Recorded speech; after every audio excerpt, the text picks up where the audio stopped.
আসসালামু আলাইকুম। আমার ফেসবুকে যারা আছেন আপনাদের সবাইকে শুভেচ্ছা জানাচ্ছি। আমি সরকারে আসার আগে এবং এর পরে বহু মানুষ আমার সাথে ছবি তুলে রিকোয়েস্ট করে অনেক। এখন আমাকে কেউ কেউ জানিয়েছে এই সমস্ত ছবি দেখিয়ে কেউ কেউ অবৈধ সুবিধা আদায়ের চেষ্টা করছেন, চাঁদা আদায়েরও চেষ্টা করছেন। এগুলো আমি শুনেছি, সত্য মিথ্যা জানি না। আমি এটা তীব্র প্রতিবাদ করছি। যারা এই সমস্ত কর্মকাণ্ড করছে বা করার চেষ্টা করছে, আপনারা তাদেরকে পুলিশে ধরিয়ে দিবেন। কোনো অবস্থাতেই কোনো কারণেই আমার কথা বলে কোনো রকম চাঁদা আদায়ের বা অবৈধ সুবিধা আদায়ের চেষ্টা করে আপনারা তাদেরকে পুলিশে ধরিয়ে দিবেন, মামলা করবেন। মামলার কপি আমার ফেসবুকে পাঠিয়ে দিবেন এবং অবশ্যই আমি চেষ্টা করব এটার বিরুদ্ধে ব্যবস্থা নেওয়ার জন্য। আমি বা আমার সরকারের কেউ কোনো রকম অবৈধ কাজের প্রশ্রয় দিবে না।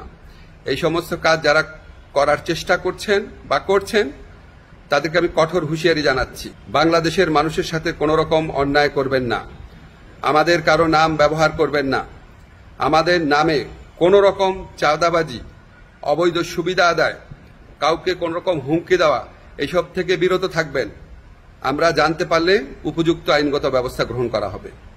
সবাই ভালো থাকবেন, সুস্থ থাকবেন।